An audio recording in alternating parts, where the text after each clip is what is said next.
ദൈവനാമത്തിന് മഹത്വമുണ്ടായിരിക്കട്ടെ. ഈ 184 ദിനത്തിലെ നമ്മുടെ വായന ഭാഗം സങ്കീർത്തനങ്ങൾ 119. ഇന്നത്തെ കുറിവാക്യം 2 ദിനവൃത്താന്തം 24 അധ്യായം 4 വാക്യം.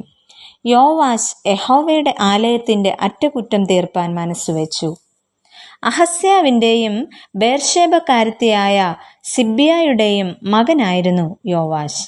വേദപുസ്തകത്തിൽ ഈ പേര് മറ്റു പല വ്യക്തികൾക്കും ഉണ്ടായിരുന്നു. യോവാശ് എന്ന പേരിൻ്റെ അർത്ഥം യഹോവ നൽകിയിരിക്കുന്നു എന്നതാണ്. യോവാശിനെ യഹോവാശ് എന്നും വിളിച്ചിരുന്നു. ബാലനായിരുന്നപ്പോൾ, അതായത് 7-ാം വയസ്സിൽ രാജാവായ വ്യക്തിയാണ് യോവാശ്. തിക്തമായ ബാല്യകാല അനുഭവങ്ങളുള്ള വ്യക്തിയും ആയിരുന്നു യോവാശ്. രാജകുമാരനായിട്ടായിരുന്നു ജനനമെങ്കിലും രാജാവായ തൻ്റെ പിതാവ് മരണമടഞ്ഞതിനാൽ ബാല്യകാലം ഒളിച്ചു താമസിക്കേണ്ടി വരുന്നു.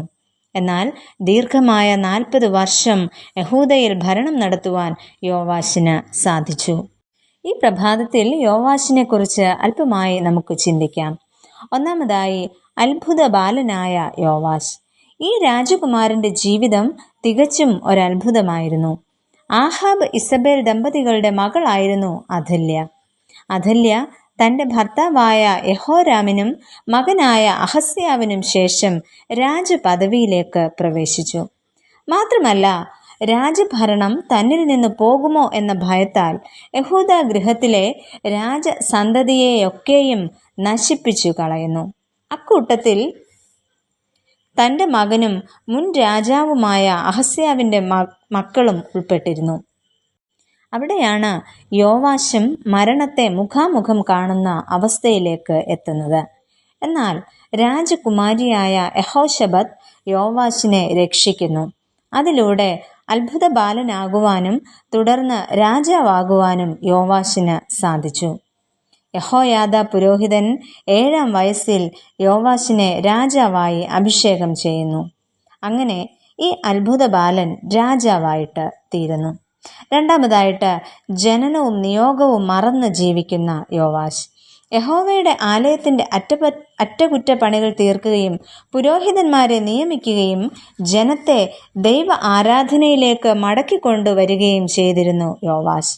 ഈ കാലത്തൊക്കെയും യഹോയാദാ പുരോഹിതന്റെ തീരുമാനങ്ങളും ആലോചനകളുമെല്ലാം ശരിയായ ദൗത്യ നിർവഹണത്തിനായി യോവാശിനെ സഹായിച്ചു.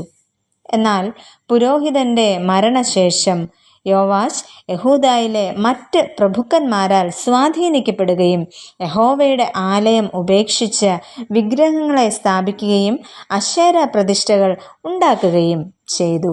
ഈ തിന്മ കാരണം യഹോവയുടെ കോപം അവർക്ക് ഉണ്ടാകുന്നു. എന്നാൽ ഇത് തിന്മയാണ്, അവിവേകമാണ് എന്ന് ചൂണ്ടിക്കാണിച്ച യഹോയാദാ പുരോഹിതന്റെ മകൻ സെഖര്യാവിനെ കല്ലെറിഞ്ഞ് കൊല്ലുവാൻ യോവാശ് മുൻപന്തിയിൽ നിൽക്കുന്നു. ബാല്യത്തിൽ തന്നെ ദൈവാശ്രയ ബോധത്തിൽ തുടങ്ങിയ ജീവിതം യഹോവയെ അകറ്റി നിർത്തിക്കൊണ്ട് അവസാനിപ്പിക്കേണ്ടി വരുന്നതായിട്ട് യോവാശിൻ്റെ ജീവിതത്തിൽ നിന്നും നമുക്ക് കാണുവാനായിട്ട് സാധിക്കുന്നു. പ്രിയമുള്ളവരെ, നമ്മുടെ കുറവുകളെ നമുക്ക് ഈ പകൽക്കാലം ഒന്ന് ശോധന ചെയ്യാം. ഞാൻ ഇന്ന് ദൈവത്തോട് കൂടെയാണോ? നമുക്ക് പ്രാർത്ഥിക്കാം. പ്രിയ കർത്താവേ, അങ്ങയുടെ വഴികളിൽ നടക്കുവാനും അവിടുത്തെ ഹിതമറിഞ്ഞ് ജീവിക്കുവാനും ഞങ്ങളെ സഹായിക്കണമേ. ആമേൻ.